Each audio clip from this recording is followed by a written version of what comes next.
محمد احمد صاحب حافظ آباد سے پوچھ رہے ہیں، مجھے یہ بتائیے کہ مجھے اکثر عبادات میں یہ ڈر لگا رہتا ہے کہ کہیں ریاکاری تو نہیں ہو رہی جس کی وجہ سے عبادت میں بھی دل نہیں لگتا، اس بارے میں ذرا آپ پلیز رہنمائی فرمائیے۔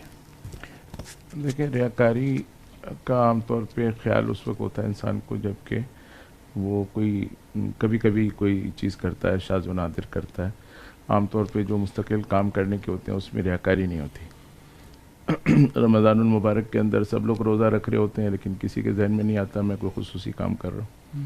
لوگ 20 رکعتیں پڑھ رہے ہوتے ہیں، رات کو تہجد بھی پڑھ رہے ہوتے ہیں، تو کیونکہ وہ ہر ایک کا معمول ہوتا ہے، اس کا اپنا بھی معمول ہوتا ہے، تو ریاکاری اس کے قریب نہیں پھٹکتی۔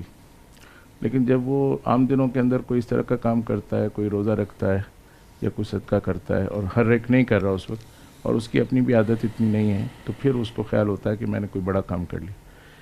تو اس لیے ریاکاری کے بارے میں حضرت تھانوی رحمۃ اللہ علیہ یہ فرماتے ہیں کہ انسان جو ہے وہ جب عبادت کرتا ہے تو شروع میں تو اس میں ریا ہوتی ہے، پھر وہ عبادت بنتی ہے، پھر وہ عادت بن جاتی ہے۔ جب وہ عادت بن جاتی ہے تو پھر اس کو بالکل محسوس ہی نہیں ہوتا کہ میں کوئی الگ کام کر رہا ہوں۔ جیسے ہم کھانا کھاتے ہیں، سانس لیتے ہیں، تو کسی چیز میں ہمیں کوئی خیال نہیں ہوتا کہ ہم کچھ کر رہے ہیں۔ تو جب ایک چیز عادت کے درجے میں پہنچ جاتی ہے تو پھر اس میں ریا ختم ہو جاتی ہے۔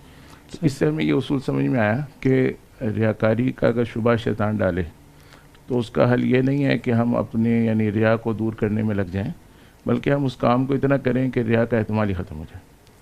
تو اس مطلب ریاکاری کے شبے کا علاج یہ نہیں کہ کام چھوڑیں بلکہ کام کا زیادہ کرنا۔